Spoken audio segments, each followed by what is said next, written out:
दोस्तों, बिहार में महागठबंधन बहुत बुरा तरीके से इलेक्शन में हार गया। इसका एक उदाहरण मैं दे रहा हूँ क्यों हारा। बिहार में असरुद्दीन ओवैसी को एक कांग्रेस पार्टी ने असरुद्दीन ओवैसी को महागठबंधन में शामिल नहीं किया। इसीलिए असरुद्दीन ओवैसी ने 28 से 30 सीटों पर इलेक्शन लड़ा और वहाँ पे अच्छा खासा वोट भी मिला। वही 30-28 सीट पर चारों दल ने लड़ा है, जैसे तेजस्वी, आरजेडी, कांग्रेस, बीजेपी, सब मिलकर लड़ा। अभी बीच में फ़ायदा किसको हुआ? बीजेपी को, क्योंकि माइनॉरिटी के वोट को तो ओवैसी जी लेके गया, उसमें दूसरे कास्ट का भी थे। लेकिन अगर ओवैसी को महागठबंधन में शामिल करता था तो ये 30 से 28 सीट पर नहीं लड़ता था। तो ये जो सीट है महागठबंधन मिलजुल के कैंडिडेट देता था तो आराम से ये 30 से 28 सीट महागठबंधन जीत जाता था। लेकिन ये कांग्रेस पार्टी को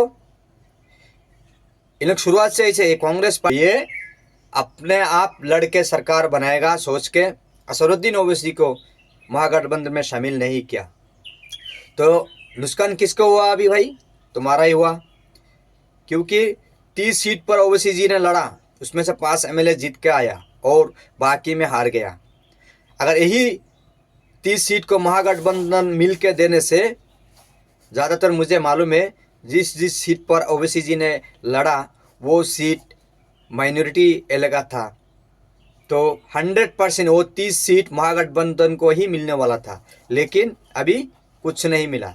इसीलिए ये जो कांग्रेस का जो इलेक्शन का जो स्टडी है ये गंदा है, बहुत गंदा है। ओवैसी जब कश्मीर में हमला हुआ, पहलगाम में, फिर उसके बाद जो पुलवामा में हमला हुआ, तब ओवैसी देश का अंदर शेर की तरफ अपना रोल निभाया। फिर अंतर्राष्ट्रीय में भी जाके देश के लिए जितना करना था उससे कहीं ज़्यादा किया। तो भाई राहुल गांधी से मेरा सवाल है, आपको इतना शर्म क्यों है? आप इतना डरता क्यों है ओवैसी जी को महागठबंधन में लेने में?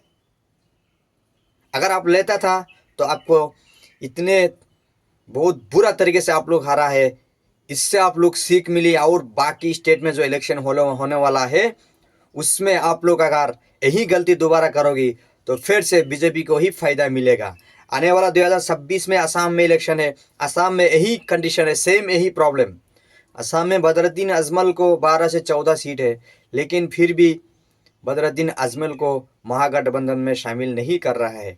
अगर नहीं किया तो ये बिहार का जैसे असम में भी होगा।